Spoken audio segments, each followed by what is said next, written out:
Você já parou para pensar como uma noite que tinha tudo para ser perfeita pode se transformar em um pesadelo em um piscar de olhos? Meu nome é Maísa, e embora eu ache que sou um pouco mais velha que o público de vocês, acredito que a minha história é tão assustadora quanto qualquer outra.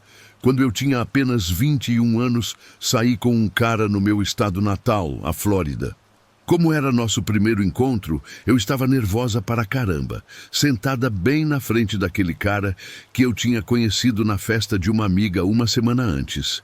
O nome dele era Beto, apelido de Roberto, e ele parecia ser muito legal. Ele tinha um sorriso fofo, era meio tímido e trabalhava numa loja de discos no centro da cidade. Isso foi em 1983. Miami estava agitada e eu estava animada para o nosso primeiro encontro naquele pequeno restaurante cubano em Little Havana.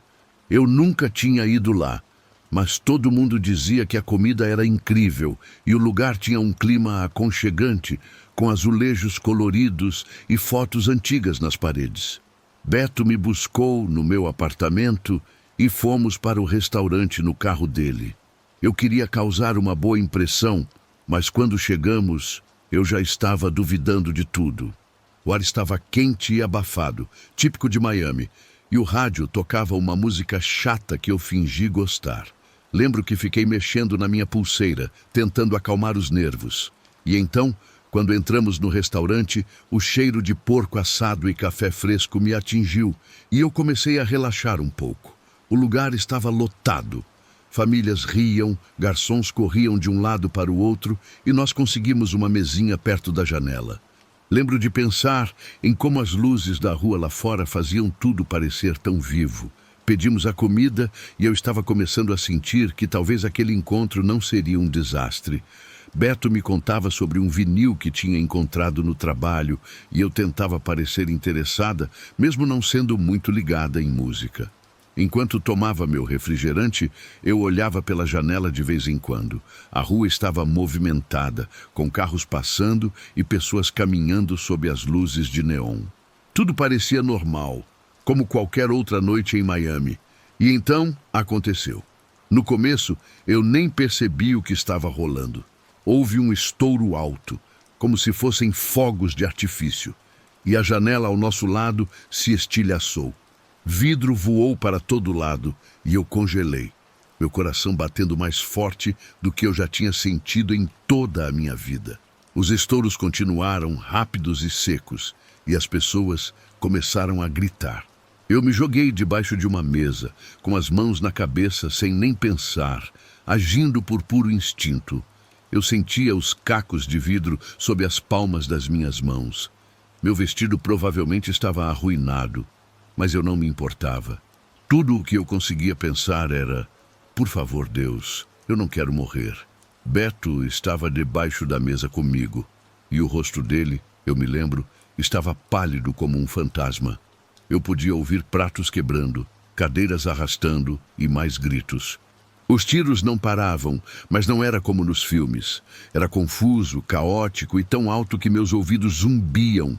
Eu ficava esperando que parasse, mas pareceu uma eternidade. Eu tremia.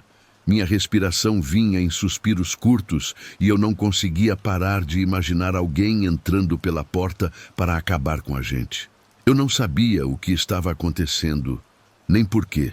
Tudo o que eu sabia era que estava apavorada.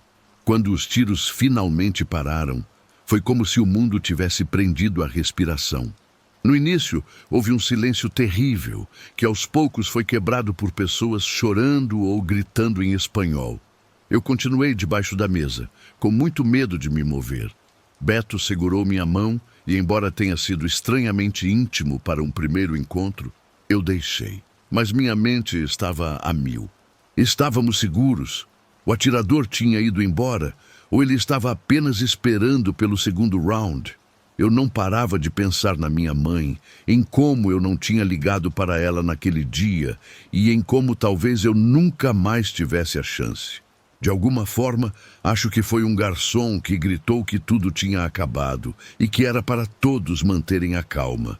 Espiei por debaixo da mesa. O restaurante estava uma bagunça. Havia mesas viradas, comida derramada por toda parte e o vidro brilhava no chão como pequenos pedaços cortantes. As pessoas estavam amontoadas, algumas chorando, outras checando se os outros estavam bem. Eu vi uma senhora mais velha segurando um guardanapo no braço, com sangue vazando e manchando o tecido branco. Mas, felizmente, esse foi o ferimento mais grave que vi. Ninguém parecia estar morto.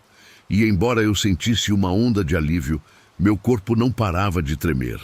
Beto me ajudou a levantar e, por alguns segundos, ficamos ali, parados, olhando ao redor sem saber o que fazer. O ar cheirava a algo queimado e a café derramado. Meus ouvidos ainda zumbiam. Minhas pernas pareciam gelatina. Notei que meu vestido tinha um rasgo na barra e, por algum motivo, aquilo me deu vontade de chorar.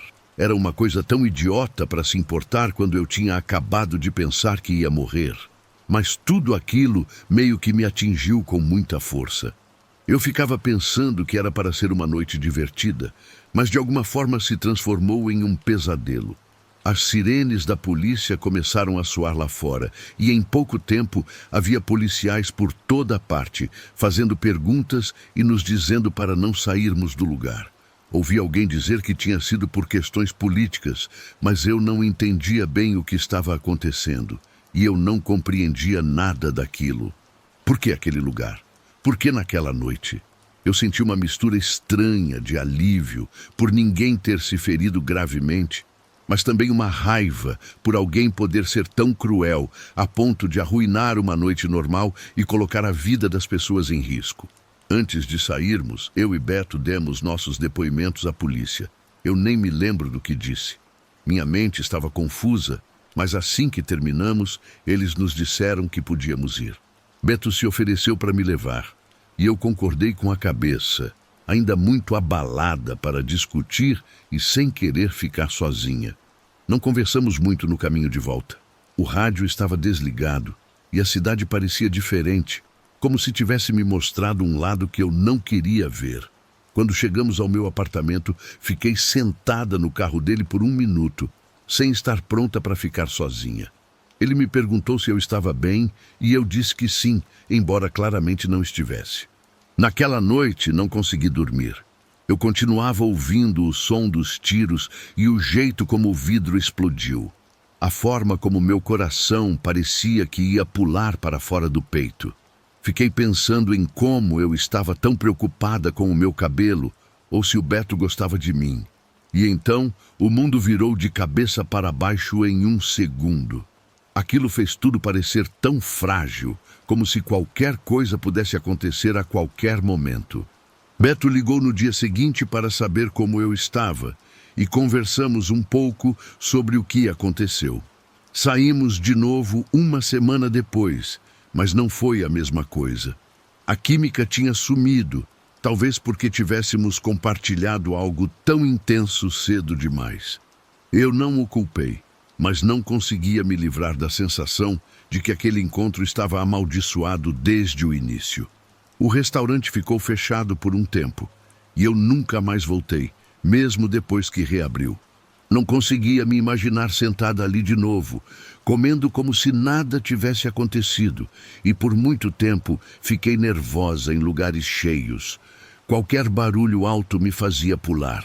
Eu ouvia o escapamento de um carro falhar, uma porta bater, e sentia o mesmo pânico no peito. Comecei a evitar Little Havana completamente, o que era bobagem porque não era culpa do bairro. Eu simplesmente não conseguia lidar com as memórias. Com o tempo, claro, as coisas melhoraram. A vida continuou. Eu tive outros encontros, voltei a rir e a me sentir uma pessoa normal. Mas essa experiência me ensinou que a segurança que sentimos no dia a dia é uma ilusão delicada. Aquela noite me mostrou como tudo pode mudar instantaneamente, como a violência pode irromper na nossa vida sem aviso. Ainda hoje, décadas depois, carrego comigo a lembrança daqueles minutos sob a mesa e ela me lembra constantemente de que devemos valorizar cada momento de paz, porque nunca sabemos quando ele pode ser interrompido. Se você está gostando do vídeo, Não esqueça de curtir e se inscrever no canal. Conte também nos comentários de qual cidade você está assistindo. Isso nos incentiva a trazer cada vez mais histórias. Agora, continuamos.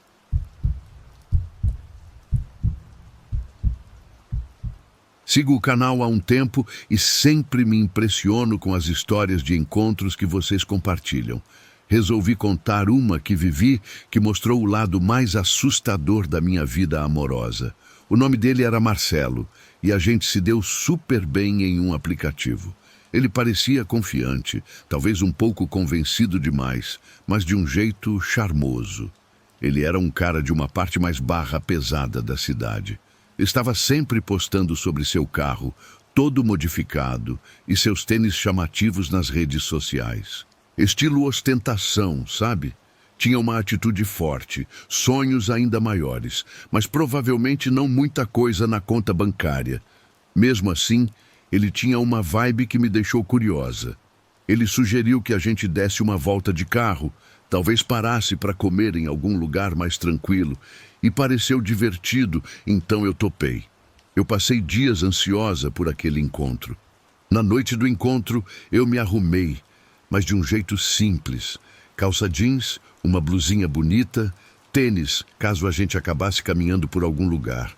E então, Marcelo apareceu na frente do meu prédio com aquele carro barulhento e brilhante. O carro era todo equipado com vidros fumê, suspensão rebaixada e um sistema de som com um grave tão pesado que minhas janelas tremeram antes mesmo de eu sair de casa. Ele se inclinou pela janela do motorista com um sorrisinho e eu entrei. O carro cheirava a aromatizante de carro e aquele produto de polir couro. Ele estava vestindo um agasalho de grife e uma corrente de ouro que parecia mais pesada do que o necessário. Pensei que ele estava se esforçando um pouco demais, mas acho que não me importei. Ele parecia animado para se exibir. Nós dirigimos pela cidade. A música estava no último volume e eu estava me divertindo. Marcelo era falante, me contando sobre o carro, como economizou para as modificações e como já tinha participado de algumas corridas de rua. Eu não tinha certeza se ele estava exagerando, mas apenas concordava com a cabeça. As ruas estavam movimentadas, as luzes piscavam e eu estava me acostumando com a situação, pensando que talvez aquela pudesse ser uma noite interessante. Foi quando ele perguntou se eu queria ver o que o carro podia fazer. Eu só dei de ombros, achando que ele ia apenas acelerar o motor ou algo assim. Mas foi um grande erro. Nós pegamos uma rua mais vazia e a vibe do Marcelo mudou completamente. Seu sorriso ficou mais largo e ele começou a dirigir mais rápido, muito mais rápido. O velocímetro subia e meu estômago revirava enquanto o carro roncava. Eu me segurei no banco, tentando parecer tranquila, mas eu estava claramente nervosa. Mesmo assim, não disse nada. Não queria parecer chata. Ele costurava pelo trânsito, cortando as curvas, e eu podia sentir o carro vibrando debaixo de mim. Eu ficava pensando que ele ia diminuir a velocidade, mas ele não diminuía. E então eu ouvi sirenes atrás de nós. No início pensei que fosse só uma ambulância, talvez, mas o rosto de Marcelo ficou animado. Ele olhou pelo retrovisor e xingou baixinho. Eu me virei e vi aquelas luzes piscando atrás da gente e meu coração gelou. A polícia. 2 carros, talvez 3, bem na nossa cola. Perguntei o que estava acontecendo, mas Marcelo não respondeu. Ele só pisou fundo no acelerador. O carro disparou para frente e eu fui pressionada contra o banco. Estávamos voando agora, muito acima do limite de velocidade, desviando de outros carros, como numa cena de filme. Minhas mãos estavam suadas e meu peito apertado. Eu queria gritar para ele parar, mas minha voz estava presa, como num pesadelo.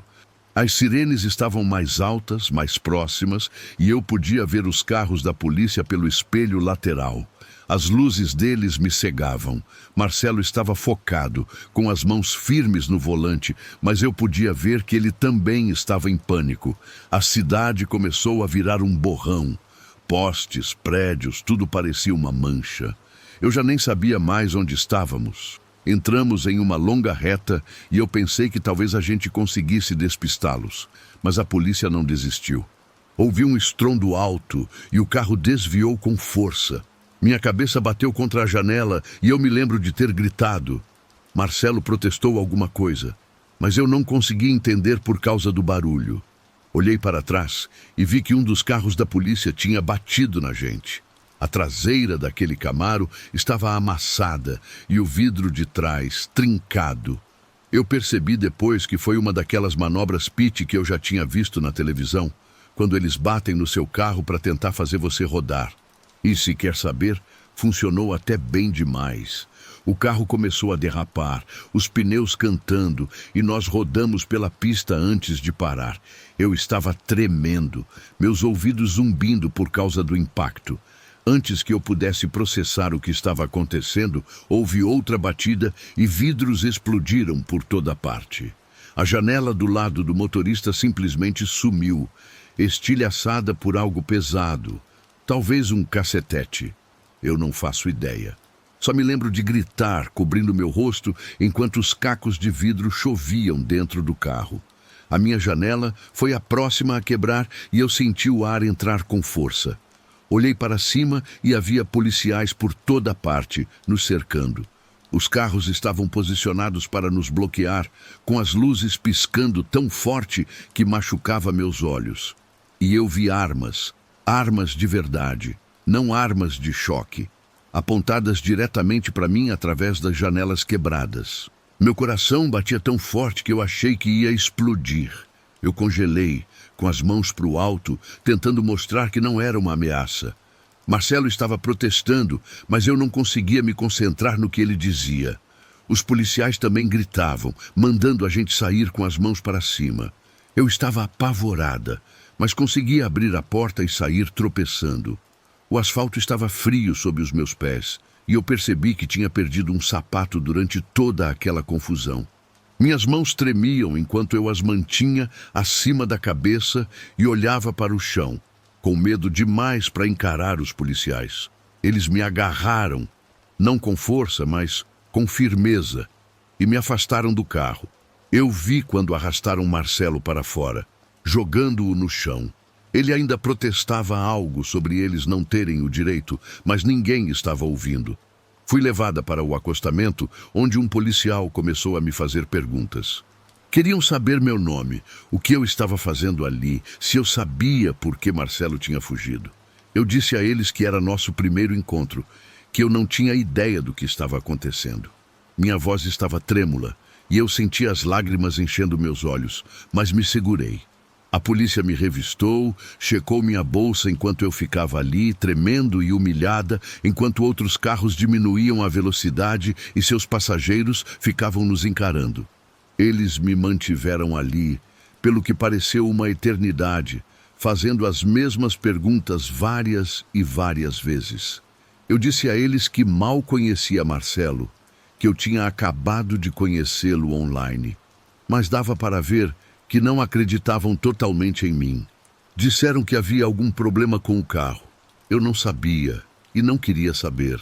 Tudo o que eu conseguia pensar era em como tinha acabado ali, na beira da estrada, cercada por policiais com armas, tudo porque achei que um passeio de carro com um cara poderia ser divertido.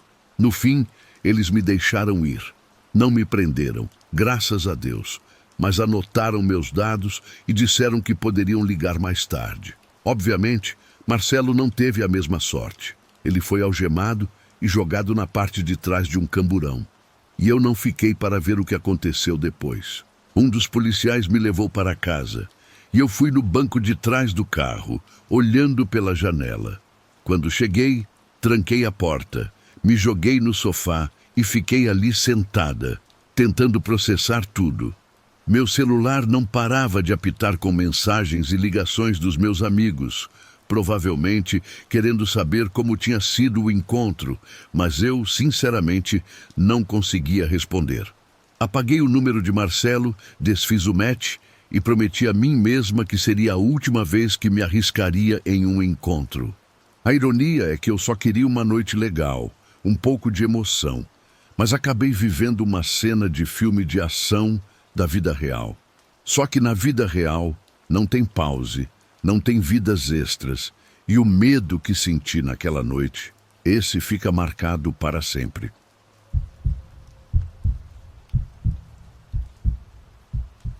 Minha expectativa para o encontro com Nicholas estava nas alturas. Ele reunia tudo que qualquer mulher desejaria: beleza marcante, origem grega, um homem de sucesso. Mas aquilo que parecia uma combinação perfeita no papel, logo revelou ser um perigo real e aterrorizante. Eu me arrumei e fui para o restaurante chique que ele tinha escolhido. Era um daqueles lugares com toalhas de mesa brancas e garçons que ficavam meio que por perto te observando. Eu me senti um pouco deslocada, mas estava disposta a dar uma chance. O encontro até que começou bem. Nicholas apareceu num carro luxuoso, usando um terno feito sob medida, e tinha aquele sorriso confiante que me fez pensar que ele estava acostumado a conseguir tudo o que queria. Nós nos sentamos e eu notei que ele nem olhou o cardápio antes de pedir para nós dois. Na hora, eu achei um pouco estranho, mas deixei passar, imaginando que ele só queria tomar a frente da situação. A comida chegou rápido e eu tentei puxar assunto, perguntando sobre o trabalho dele, os hobbies. E ele respondia com frases curtas e secas, como se fosse importante demais para se dar ao trabalho de entrar em detalhes. Parecia que ele estava me analisando, em vez de realmente me ouvir. E então eu percebi o jeito que ele tratou o garçom. Quando o rapaz trouxe o vinho errado, Nicholas foi extremamente ríspido com ele. A voz dele saiu afiada e fria, dizendo que não tinha que ficar se explicando para alguém que não sabia fazer o próprio trabalho direito. O garçom pediu desculpas, mas Nicholas continuou, chamando-o de incompetente com um tom baixo e cortante. E eu senti meu estômago revirar. Não era só impaciência, era crueldade. Eu tentei puxar outro assunto, mas Nicholas mal me deu atenção, como se eu estivesse ali só para preencher um lugar na mesa. Ele comeu apressado, checando o relógio a cada poucos minutos, e quando a conta chegou, ele jogou o cartão de crédito na mesa sem nem olhar. Eu me ofereci para dividir, só por educação, mas ele fez um gesto com a mão, me dispensando, dizendo que não era nada. No final do almoço, eu já sabia que não queria vê-lo de novo. Aquela vibe controladora dele, o jeito que ele tratava as pessoas, era um não definitivo para mim. Mas eu não falei nada. Não queria criar uma cena e, honestamente, eu só queria ir para casa. Meu carro estava na oficina, então eu tinha ido de táxi para o restaurante. Quando Nicholas se ofereceu para me levar para casa, eu hesitei. Mas o caminho era longo e eu não tinha muito dinheiro para outro táxi. Pensei que conseguiria aguentar uma carona curta, sorrir e dizer adeus para sempre. Nós entramos no carro dele e no começo parecia tudo bem. Ele perguntou o meu endereço e eu dei, esperando uma viagem rápida. Mas enquanto a gente andava, notei que ele não estava indo em direção ao meu bairro. As ruas da cidade se transformaram em vias mais calmas e depois em estradinhas sinuosas no campo, com nada além de plantações e árvores. Eu perguntei aonde ele estava indo, tentando manter minha voz calma, mas ele só deu um sorrisinho de canto e disse que estava pegando um caminho mais bonito. E foi nesse ponto que meu coração começou a disparar. Isso foi muito antes dos celulares existirem, então eu não tinha como ligar para ninguém, nenhum jeito de avisar onde eu estava. Eu estava simplesmente sozinha com aquele cara. E quanto mais a gente se afastava, mais inquieta eu ficava. O campo se estendia, vazio e infinito. Sem casas, sem postos de gasolina, só campos abertos e um celeiro aqui e ali. Eu mantive meus olhos na estrada, tentando ficar calma, mas minhas mãos tremiam. Eu pedi de novo, com mais firmeza, que me levasse para casa. A postura de Nicholas mudou. A voz dele ficou mais baixa e ele disse que tinha me sacado. Ele achava que eu o tinha usado por um almoço grátis, que eu o tinha enganado deixando ele pagar e fingindo interesse. quando na verdade eu não tinha a menor intenção de vê-lo de novo. Ele disse que eu tinha desperdiçado o tempo e a gasolina dele, como se eu o tivesse enganado de propósito. Eu tentei explicar que não era minha intenção enganá-lo, que eu só não senti uma conexão, mas ele não estava ouvindo. E então, ele disse algo que fez meu sangue gelar. Ele olhou para mim. Os olhos dele estavam muito duros e ele disse que poderia me levar ainda mais para o meio do nada. Ele disse que podia fazer o que quisesse comigo e que ninguém me encontraria por dias, talvez semanas. Meu corpo inteiro travou. Eu não sabia se ele estava falando sério ou só tentando me assustar.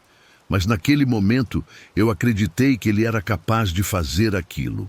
Eu estava presa no carro dele, a quilômetros de qualquer lugar, sem nenhuma forma de conseguir ajuda. E eu me senti tão pequena e indefesa. Comecei a implorar para que ele me levasse para casa. Minha voz tremia, eu tentava mantê-lo calmo. Eu disse que sentia muito, que não queria chateá-lo, qualquer coisa para fazê-lo virar o carro. Ele não disse muita coisa depois disso. Apenas continuou dirigindo, com as mãos firmes no volante, enquanto eu ficava ali, sentada, com o coração acelerado, vendo os campos vazios passarem.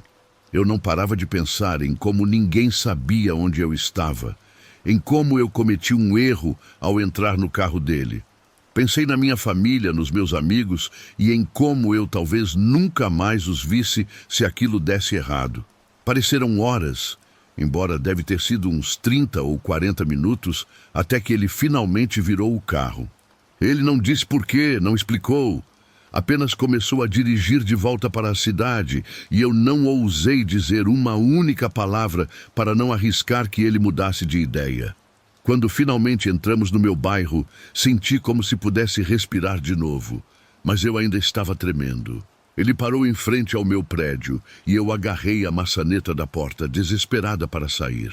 Antes que eu conseguisse, ele segurou meu braço, olhou nos meus olhos e disse que ele poderia ter feito qualquer coisa comigo lá e ninguém o teria impedido.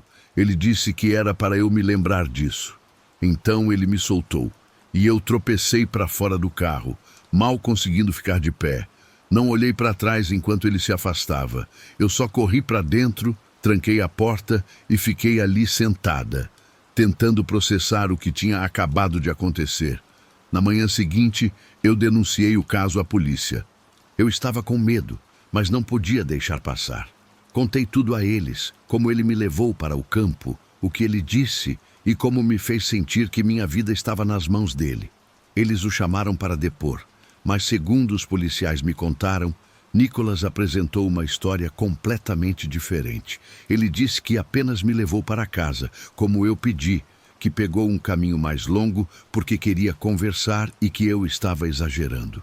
Ele fez parecer que eu era uma garota dramática, fazendo um escândalo por nada. Os policiais ouviram nós dois, mas não havia muitas provas.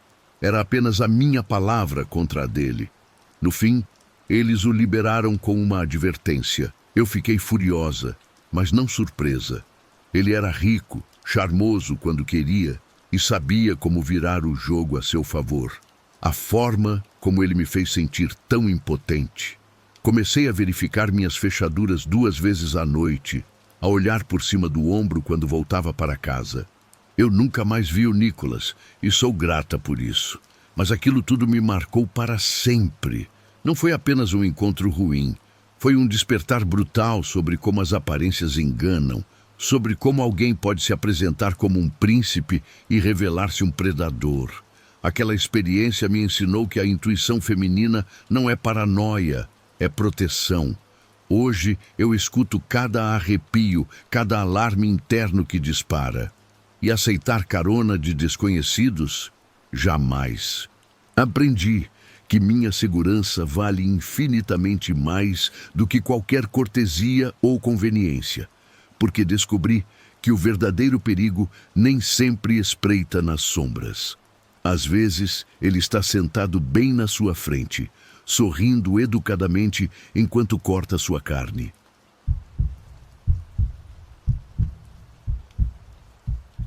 Para ser bem sincera, Minha vida amorosa sempre foi uma completa bagunça. Meu nome é Larissa, e esta é a história de como, ao tentar encontrar um recomeço, acabei arrastando um cara inocente para o pesadelo do qual eu tentava escapar. Eu já usava aplicativos de namoro há um tempo, sabe? Navegando pelos perfis, na esperança de encontrar alguém diferente. Mas eu sempre parecia acabar com o mesmo tipo de cara. Grossos, brutos e, para ser bem honesta, às vezes até violentos. Muitos deles estavam metidos em coisas bem pesadas, como tráfico, ou eram lutadores de MMA com egos maiores que os bíceps, e eu já estava de saco cheio daquilo. Eu queria algo melhor, alguém que não fosse assim. Então, quando eu dei match com um cara, vamos chamá-lo apenas de Lucas, eu realmente senti uma faísca de esperança. O perfil dele parecia normal. Ele tinha um emprego estável, gostava de fazer trilhas e não passava a impressão de que estava tentando provar alguma coisa. Nós começamos a conversar e ele era gentil e até engraçado. Eu disse a mim mesma que aquilo poderia ser um novo começo. Trocamos mensagens por algumas semanas e eu me abri um pouco sobre o meu passado. Não tudo, mas o suficiente para ele saber que eu já tinha me envolvido com uns caras bem ruins e estava tentando superar essa fase da minha vida. E ele não me julgou, o que foi ótimo. Ele ouviu, fez perguntas e pareceu entender. Até que, finalmente, decidimos nos encontrar. Eu sugeri um pub pequeno, nos limites da cidade que eu conhecia de passagem. Não era exatamente chique, mas ficava numa região diferente dos lugares que eu costumava frequentar, o que me dava uma sensação maior de segurança. Peguei um ônibus para chegar lá, porque queria ter certeza de que conseguiria sair de lá por conta própria se algo desse errado. Eu cheguei ao pub e escolhi uma mesa perto do fundo, de onde conseguia ver a entrada. Lucas apareceu na hora certa, e ele era exatamente como nas fotos. Altura mediana, cabelo castanho, olhos muito gentis. Ele sorriu quando me viu. E eu relaxei um pouco. Pedimos umas bebidas e começamos a conversar. E foi fácil, assim como nas nossas mensagens. Falamos sobre o trabalho dele, minha paixão por músicas antigas e coisas aleatórias, como nossos lugares favoritos para comer. E a sensação era boa, como se talvez eu finalmente tivesse conhecido alguém que não fosse completamente tóxico. Depois de mais ou menos 1 hora, Lucas pediu licença para usar o banheiro. Eu fiquei na mesa, bebendo meu drink e me sentindo bastante esperançosa. Estava pensando em como aquilo talvez pudesse dar certo, como talvez eu pudesse deixar minha vida antiga para trás. Mas quando Lucas voltou, ele parecia meio estranho. Não irritado, só meio distraído. Eu perguntei se estava tudo bem, mas ele desconversou e disse que não era nada. Eu não insisti. Nós apenas continuamos conversando. Mas eu percebi que algo definitivamente tinha mudado. Ele não estava mais tão relaxado. Fiquei me perguntando se eu tinha dito algo errado, mas não consegui pensar em nada. Terminamos nossas bebidas e decidimos que era hora de ir. Estava ficando tarde e o pub começava a esvaziar. Lucas se ofereceu para me levar em casa, o que eu agradeci. Seria muito melhor do que pegar o ônibus de volta ou chamar um táxi naquele horário. Nós saímos em direção ao carro dele, estacionado num lote mal iluminado atrás do pub. O ar estava frio e eu me encolhi ainda mais dentro da minha jaqueta. E foi aí que eu notei um grupo de pessoas por ali, perto da saída do estacionamento. Eles tinham uma aparência bem intimidadora, magros, agitados, como se não dormissem há dias. Eu conhecia aquele jeito. Já tinha visto muitas vezes antes. Agarrei o braço de Lucas e sussurrei que deveríamos nos apressar. Ele concordou com a cabeça e nós aceleramos o passo. Mas antes que pudéssemos chegar ao carro dele, o grupo começou a andar na nossa direção. Eram 4, talvez 5, e eu reconheci um deles, um cara chamado Miguel. Ele costumava andar com um dos meus ex, um traficante problemático. Eu não via Miguel há anos, mas sabia que ele era encrenca. Eu não disse nada para Lucas. Só queria sair dali o mais rápido possível. Mas eles nos alcançaram antes que a gente chegasse no carro. Um deles, um cara alto de cabeça raspada, começou a gritar, perguntando quem era Lucas e por que ele estava comigo. Lucas tentou manter a calma, dizendo que nós só estávamos de saída. Mas eles não queriam saber. Começaram a nos cercar. E eu vi um deles puxar um pé de cabra. Lucas agarrou minha mão e me puxou em direção ao carro. Mas eles não iam nos deixar ir tão fácil. O cara com o pé de cabra acertou o carro, quebrando o espelho lateral. Outro chutou a porta, deixando um amassado. Eu gritei. Lucas berrou para eles se afastarem, mas isso só os fez rir. Finalmente, Lucas conseguiu destravar rapidamente o carro e nós pulamos para dentro. Minhas mãos tremiam enquanto eu tentava, desajeitadamente, colocar o cinto de segurança. O grupo continuava batendo no carro, gritando, mas Lucas não esperou. Ele deu a partida no motor e acelerou rapidamente para sair daquele estacionamento. Eu me lembro do barulho dos pneus. Olhei para trás e os vi parados lá, ainda gritando alguma coisa. Mas felizmente eles não nos seguiram. Meu coração estava disparado e eu mal conseguia respirar. Eu ficava repetindo que sentia muito, de novo e de novo, como se a culpa fosse minha. Lucas não falou muito, só manteve os olhos na estrada. O caminho até meu apartamento foi silencioso e eu me senti péssima. Eu sabia que aqueles caras provavelmente tinham ligação com o meu passado. E odiava que Lucas tivesse sido envolvido naquilo. Eu não parava de pensar em como eu queria que aquilo fosse diferente, como eu queria deixar tudo aquilo para trás. Mas acho que aquilo me seguiu de qualquer jeito. Quando chegamos ao meu prédio, eu me virei para Lucas e pedi desculpas de novo. Eu disse a ele que não sabia que aqueles caras estariam lá e que não queria que nada daquilo tivesse acontecido. Ele foi gentil. Disse que não era minha culpa, mas dava para ver que ele estava abalado.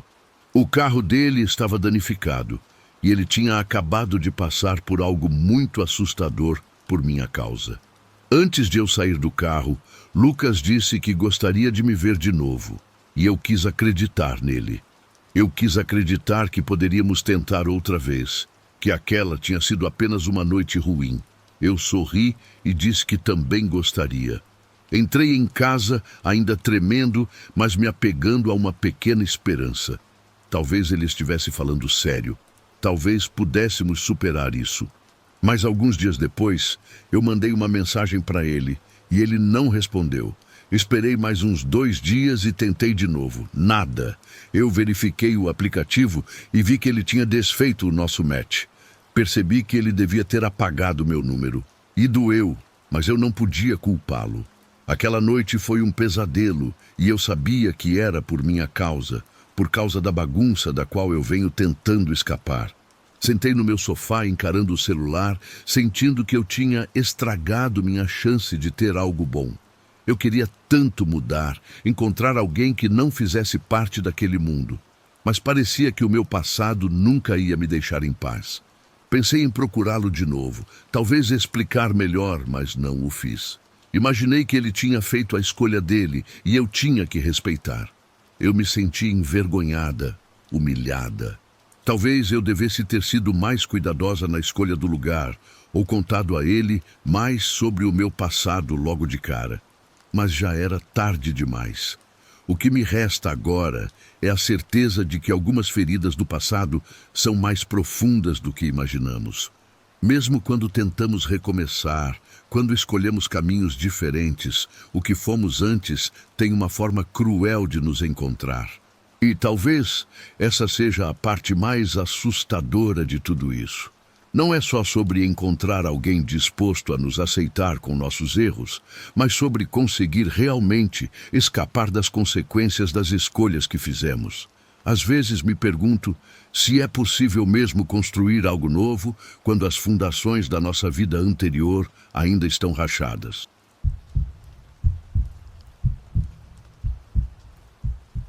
ansiedade que eu sentia por aquele encontro era como a de uma criança na véspera do Natal, sem imaginar que a noite terminaria de uma forma inesquecível pelos motivos mais terríveis.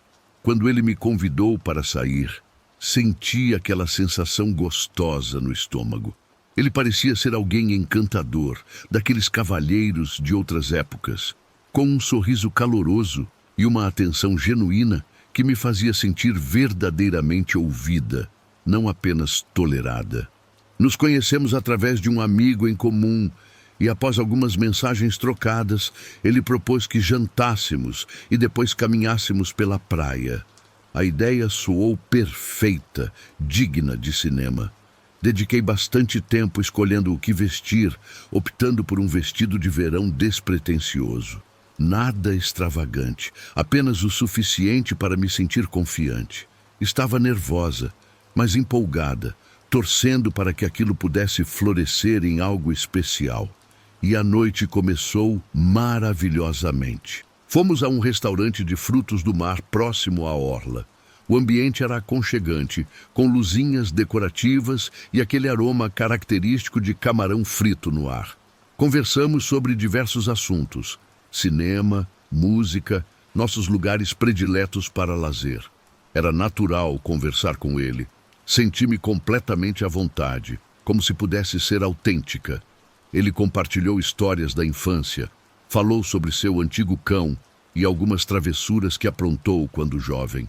Ri genuinamente, e ele parecia se deliciar em me ver sorrir. Após o jantar, decidimos percorrer a praia. O sol descia no horizonte, tingindo o céu de laranja e rosa, enquanto as ondas quebravam mansamente na areia. A atmosfera era romântica, como se habitássemos nosso próprio conto de fadas.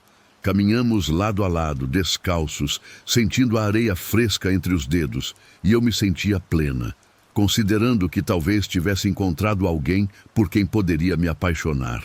Inicialmente conversamos sobre trivialidades. Ele mencionou gostar de surf. Eu confessei sempre ter desejado experimentar. Então, inesperadamente, o rumo da conversa mudou. Ele começou a falar sobre a família, especialmente os pais, e eu escutei com interesse, querendo conhecê-lo melhor. Foi quando ele comentou, com uma naturalidade desconcertante, como se fosse algo banal, que ocasionalmente seu pai agredia sua mãe. Meu estômago se contraiu. Parei de caminhar por um instante, pensando ter compreendido mal. Mas ele continuou, explicando que aquilo aparentemente não prejudicava o relacionamento deles e que às vezes as coisas simplesmente eram assim. Meu coração disparou, mas não pela emoção romântica. Não conseguia acreditar no que ouvia. Fui criada em um lar onde meus pais jamais se agrediram, independentemente de quão irritados ficassem. Portanto, a noção de um homem bater numa mulher, especialmente por ela expressar sua opinião, me causou náusea física. Não consegui me calar. Disse-lhe que discordava completamente, que homem algum de verdade agrediria uma mulher apenas por ela manifestar seus pensamentos. Não tentava provocar confronto, simplesmente não podia permitir que aquilo passasse despercebido, pois concordar silenciosamente pareceria uma aprovação. Imaginei que ele talvez esclarecesse suas palavras ou admitisse ter se expressado mal, mas sua expressão se transformou. Seus olhos se estreitaram e sua mandíbula se enrijeceu. Percebi sua irritação, mas não esperava pelo que se seguiu. Antes que eu pudesse reagir, ele gritava sobre como eu estava insultando seu pai, como eu não compreendia a situação. Tentei manter a calma e recuar ligeiramente, mas ele se recusou a me escutar. E então agarrou meu braço com força suficiente para doer. Congelei. Minha mente gritava para fugir, mas minhas pernas não obedeciam. Ele me deu um tapa violento no rosto, ardeu intensamente e meus olhos se encheram de lágrimas. Cambaleei para trás, em choque, tentando processar o que estava acontecendo. O homem com quem eu ria momentos antes agora me agredia. Ele não parou. Agarrou-me novamente e senti outro golpe, desta vez no ombro, com o punho fechado. Uma dor aguda me atravessou e comecei a entrar em pânico. Tentei empurrá-lo, mas ele era mais forte. Estava aterrorizada e tudo o que conseguia pensar era em escapar. Não sei quanto tempo durou. Talvez apenas segundos, talvez 1 minuto completo. Mas pareceu eternidade. Meu rosto latejava, meu braço doía onde ele me segurou e eu chorava, tentando me defender, quando subitamente ouvi gritos. Não dele, mas de outras pessoas. Repentinamente, ouvi passos na areia e um grupo de pessoas apareceu correndo em nossa direção. Gritavam para ele parar, afastando-o de mim. Caí de joelhos, tremendo, lutando para recuperar o fôlego. Eram 3 ou 4 indivíduos, creio eu, e em segundos estavam entre nós, mantendo-nos separados. Uma delas, uma mulher, ajoelhou-se ao meu lado, perguntando se eu estava bem. Não conseguia responder. Estava traumatizada demais, minha mente girando com o que acabara de acontecer. O homem berrava com o grupo, xingando e tentando passar por eles. Olhei para cima e o vi se debatendo, o rosto contorcido de fúria. Temi que retornasse para me atacar, mas as pessoas o contiveram, ordenando que fosse embora. Alguém mencionou chamar a polícia e foi então que ele disparou. Correu pela praia, desaparecendo na escuridão. Permaneci ali sentada, com a cabeça entre as mãos, tentando compreender algo incompreensível. A mulher ficou comigo, com a mão em meu ombro, assegurando-me que agora estava segura. Outro homem falava ao telefone com a polícia, descrevendo o ocorrido. Meu rosto doía e eu podia sentir um hematoma se formando em meu braço. Sentia vergonha, medo e raiva simultaneamente. Ficava pensando em como tudo mudou tão rapidamente. Em um momento tínhamos um encontro maravilhoso. No seguinte, ele me agredia. Senti-me tola por não ter percebido os sinais, por ter pensado que era uma boa pessoa. A mulher me ajudou a levantar e notei que ainda chorava. Ela foi gentil, dizendo-me que a culpa não era minha e que eu não fizera nada para merecer aquilo. Queria acreditar nela, mas parte de mim se culpava por ter comentado sobre seu pai. Alguns policiais chegaram pouco depois. Eu estava sentada num banco próximo à praia, envolta numa jaqueta que um dos estranhos me ofereceu. O policial perguntou o que aconteceu e relatei tudo, desde o jantar até a caminhada e o que ele disse sobre os pais. Foi difícil falar sobre aquilo, especialmente com o rosto ainda ardendo e as mãos tremendo. Perguntaram seu nome, número, qualquer informação que eu possuísse. Forneci o que sabia, mas não era muito. Tínhamos acabado de nos conhecer. Disseram que tentariam encontrá-lo, mas como fugiu, poderia demorar. Lembro-me apenas de assentir, sentindo-me completamente entorpecida. A mulher que permaneceu comigo ofereceu-se para me levar para casa, e como não queria ficar sozinha, aceitei.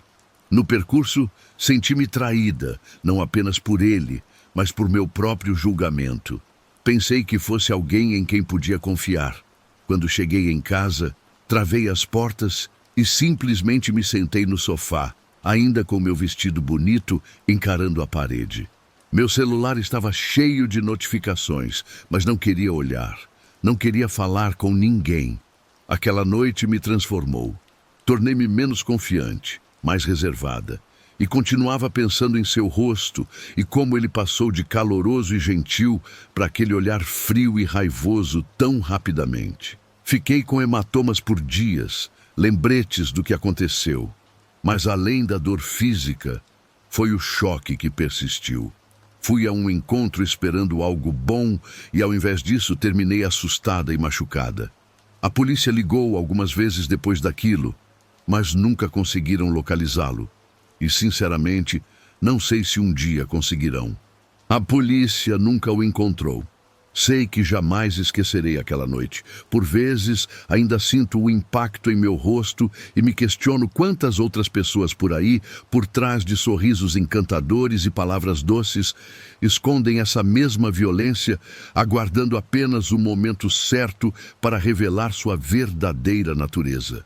Será que conseguimos realmente conhecer alguém antes que seja tarde demais?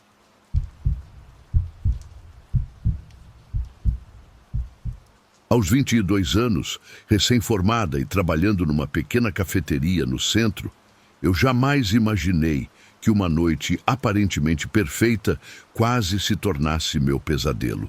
Todo mundo busca diversão, mas ninguém espera encontrar o perigo disfarçado de hospitalidade. Lorenzo apareceu algumas vezes na cafeteria, sempre pedindo o mesmo café puro e abrindo aquele sorriso que invariavelmente me dava um frio na barriga. Ele era bonito, alto, tinha um cabelo castanho meio bagunçado e uma confiança discreta que não chegava a ser arrogante. E quando ele finalmente me chamou para jantar, eu disse sim, antes mesmo que ele terminasse a frase. Naquela sexta à noite, passei tempo demais me arrumando. Lorenzo me buscou no meu apartamento e fomos a um restaurante italiano pequeno e agradável. Foi perfeito. Uma luz baixa, uma boa massa e uma conversa que fluía como se nos conhecêssemos desde sempre. Falamos sobre música, nossos filmes favoritos e sobre como ele estava juntando dinheiro para viajar. Depois do jantar, ainda não estávamos prontos para terminar a noite. Lorenzo sugeriu ir a uma boate a algumas quadras dali e eu topei na hora. Eu adoro dançar. E a ideia de me soltar com ele parecia muito divertida. A boate estava lotada, a música era alta e as luzes piscavam de um jeito que meio que te faz sentir em outro mundo. Dançamos por horas, rindo e tomando uns drinks caríssimos. Eu estava me divertindo como nunca, me sentindo livre e talvez até um pouco imprudente, do melhor jeito possível. E foi aí que encontramos Daniel. Ele veio direto até nós na pista de dança, muito charmoso e cheio de uma confiança arrogante. Parecia mais velho, talvez uns 30 e poucos anos, e tinha um cabelo penteado para trás e um sorriso que era provavelmente perfeito demais. Ele se apresentou como Daniel, mas disse que todo mundo o chamava de Daniel da Hydro. Na hora, não dei muita bola para aquele apelido estranho. Soava meio excêntrico, como algo que você ouviria numa cidade universitária. Ele nos disse que ia dar um after na casa dele e nos convidou para ir. Outras pessoas que dançavam perto de nós ouviram e se animaram. Antes que eu percebesse, já éramos umas 6 ou 7 pessoas nos enfiando em carros de aplicativo e indo para a casa desse tal de Daniel da Hydro. Eu estava animada. A noite parecia uma espécie de aventura e eu não estava pronta para que ela acabasse. Lorenzo parecia um pouco hesitante, mas eu simplesmente ignorei. Eu imaginei que ele só estava sendo cauteloso demais, e eu estava me divertindo muito para pensar em qualquer coisa, jovem e ingênua como era. Quando chegamos na casa do Daniel da Hydro, meu queixo caiu. Era enorme, uma casa moderna de 2 andares com janelas grandes e um gramado perfeitamente aparado. Parecia algo saído de uma revista. Quando entramos, era ainda mais impressionante. Tudo era elegante e parecia caro, com uma sala de estar gigantesca, um bar abastecido com todo tipo de bebida e portas de vidro que davam para um quintal com, você adivinhou, uma banheira de hidromassagem. A festa começou rápido. Alguém aumentou o som e as pessoas começaram a se servir de bebidas. E, sinceramente, Daniel era o anfitrião perfeito, sempre garantindo que todo mundo tivesse um copo na mão, sempre sorrindo e rápido nas piadas. Entrei totalmente no clima da coisa. A banheira de hidromassagem, obviamente, foi um grande sucesso. As pessoas pulavam dentro, riam, jogavam água umas nas outras. Eu não entrei, mas estava me divertindo muito dançando e conversando com outras pessoas. A maioria delas tinha mais ou menos a minha idade, uma mistura de rapazes e moças que tinham acabado na casa do Daniel depois da boate. Tudo parecia legal e a vibe era despreocupada, como se estivéssemos todos apenas em busca de um bom momento. Lorenzo, no entanto, estava agindo de forma muito diferente. Ele ficou perto de mim, mas não estava tão animado quanto eu. Não dançava muito e ficava olhando ao redor como se estivesse avaliando a situação. Notei que ele observava Daniel algumas vezes, mas realmente não dei muita importância. Eu estava ocupada demais comigo mesma, eu acho. Por volta das 2 da madrugada, eu ainda estava no pique, tomando uns drinks e rindo com algumas das garotas que conheci. Foi quando Lorenzo se inclinou e disse que deveríamos ir embora. Fiquei surpresa. Estava tarde, claro, mas a festa ainda estava bombando. Eu disse a ele que queria ficar mais um pouco, mas ele foi firme. Disse que estava cansado e não estava a fim de continuar ali. Fiquei um pouco irritada, sinceramente, e achei que ele estava sendo um estraga-prazeres.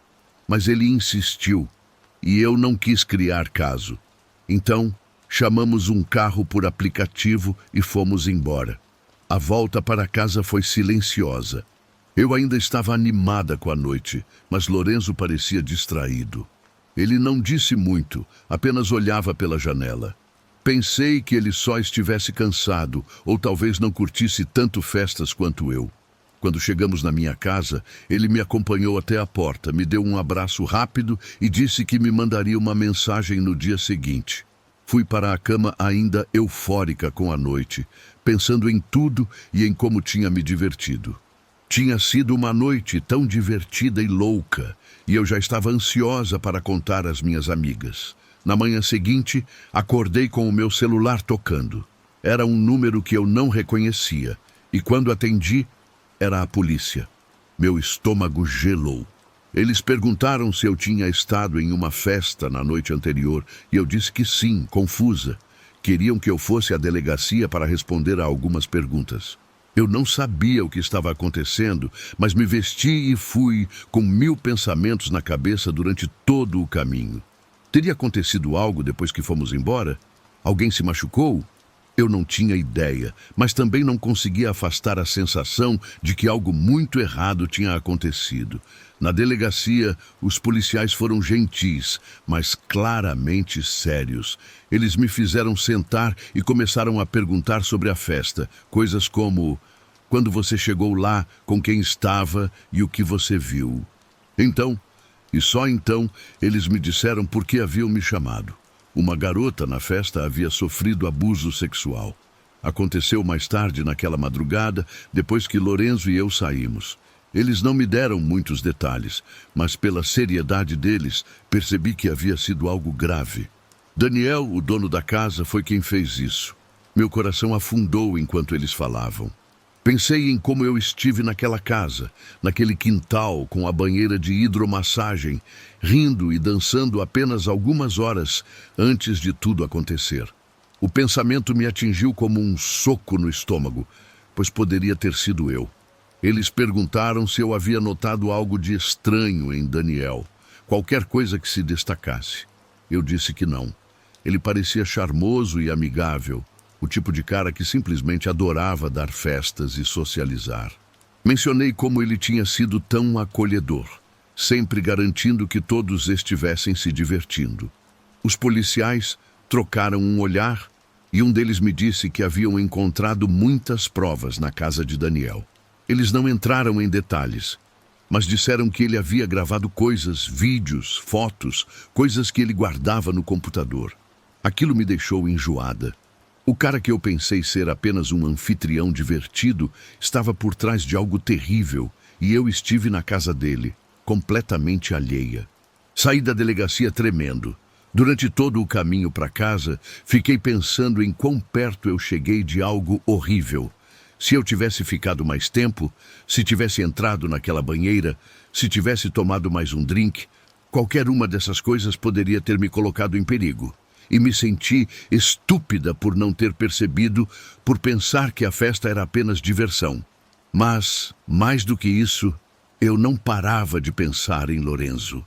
Ele tinha insistido tanto para irmos embora, mesmo quando eu queria ficar. Na hora, eu fiquei irritada, mas agora eu percebia que ele provavelmente me salvou de algo horrível. Mandei uma mensagem para Lorenzo assim que cheguei em casa, perguntando se poderíamos conversar. Ele apareceu naquela tarde e eu contei tudo o que a polícia havia dito. Ele ficou pálido, como se também estivesse processando tudo aquilo. Perguntei por que ele estava tão decidido a sair da festa, e ele disse que não conhecia Daniel, mas algo sobre ele parecia errado. Ele não sabia explicar exatamente. Disse que foi apenas um pressentimento baseado na maneira como Daniel estava agindo. Ele estava sempre rondando as garotas, insistindo para que bebessem e deixando elas desconfortáveis. Ele não quis me assustar na hora, então apenas disse que estava cansado e queria ir. Senti uma onda de gratidão me invadir. Eu o abracei e agradeci. Não sei se ele tinha noção do quanto tinha feito por mim naquela noite, então fiz questão de que ele soubesse. Nas semanas seguintes, acompanhei as notícias sobre Daniel. Descobri que seu nome verdadeiro nem era Daniel, era Bernardo. E Daniel da Hydro era apenas como as pessoas o chamavam. Segundo as notícias, a polícia encontrou uma tonelada de provas em seu computador. Vídeos que ele tinha feito de garotas em suas festas. Algumas delas nem sabiam que estavam sendo gravadas. Era nojento. Ele vinha fazendo isso há anos, dando essas grandes festas, atraindo as pessoas e depois se aproveitando delas. A garota da nossa noite não foi a primeira. Senti muita raiva, mas também muita impotência. Eu ficava pensando nela, me perguntando se ela estava bem e esperando que tivesse pessoas para apoiá-la. Bernardo, ou Daniel, acabou indo a julgamento alguns meses depois. Não fui chamada como testemunha, mas acompanhei o caso online e, segundo as notícias, as provas eram simplesmente esmagadoras, especialmente o material do seu computador. Ele foi condenado e sentenciado a 10 anos de prisão. Parecia justiça, mas não apagava o que havia acontecido. E eu não conseguia parar de pensar na sorte que tive e em como uma única decisão me manteve segura. Depois daquilo, passei a ver muito Lorenzo. Começamos a sair mais e ele se tornou alguém em quem eu confiava completamente. Não sei se foi a intensidade daquela noite ou apenas o quão fácil era estar perto dele, mas obviamente nos aproximamos.